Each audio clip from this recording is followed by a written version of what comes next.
Hello everyone, Matt from Model Minutes here. Welcome back to the workbench for another unboxing. Today I'm taking a look at the 3.7cm anti-tank gun in 1/35th scale from Tamiya. So join me as I get stuck inside this box and see what we've got. So starting off on the front, we've got this image of the gun in use by the gun crew. And I think this gives a fairly accurate representation of what is going to be inside of the box. We've got our main gun and four figures in various poses. It does say that this is in the 135th Military Miniature Series and it's number 35. If you're under 10 years old, having modelling skills would be helpful. But again, as I've mentioned in previous unboxings, I think they just mean if you're under 10, you may need some assistance. Cement and paint not included, as is quite typical. If we flick onto the thin edge of the box, you can see that we have got some indication of other products which are available as part of the Tamiya range. We have a copyright date of 1974.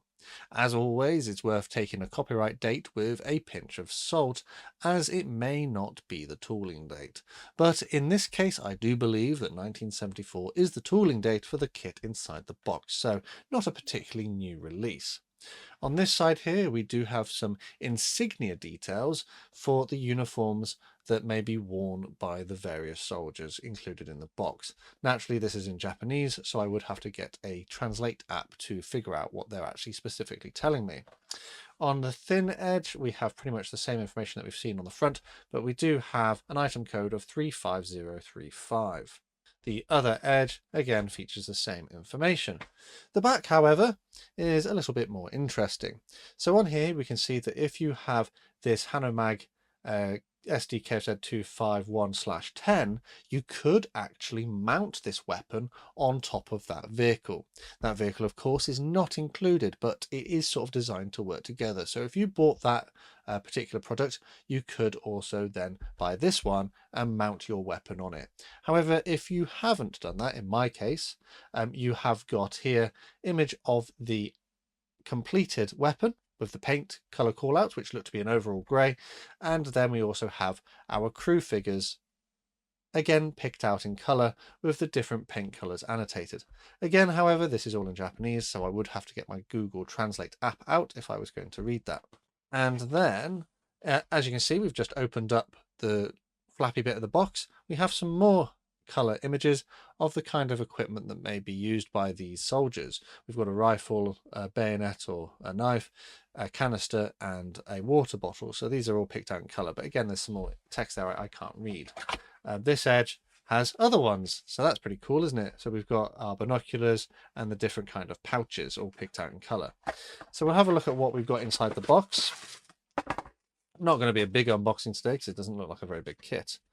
So this bit of paperwork here is a bit of a health and safety information, making sure that you're staying safe whilst you're building the kit.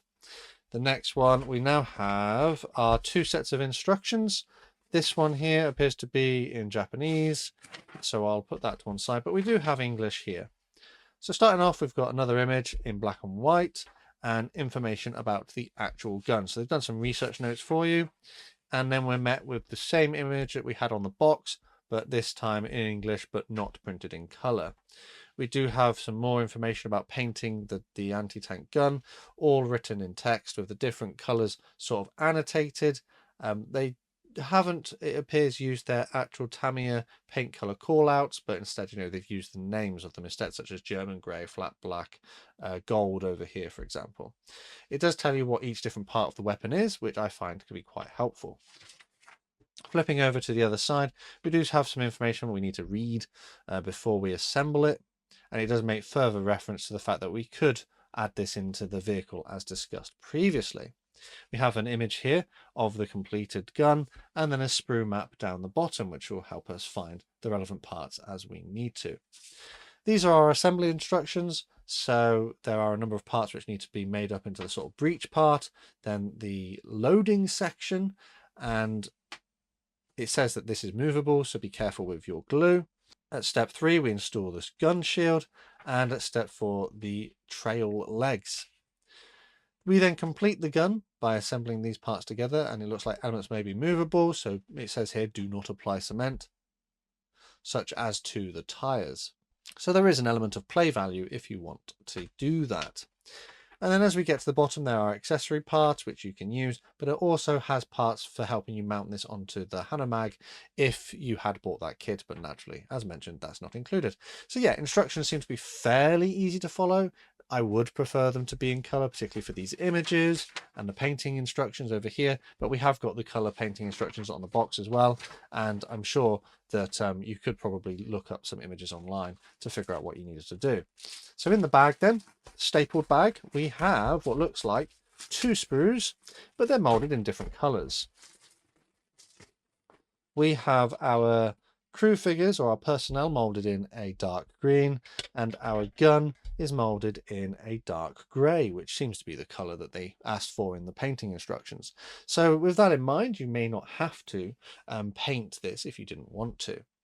If we take a look through the sprues then, on this side in particular, we can see that we have ejector pin marks, and ejector pin marks are present on some of the detail surfaces, which is a little bit of a shame, but these may be the inside surfaces, so they may not be as visible.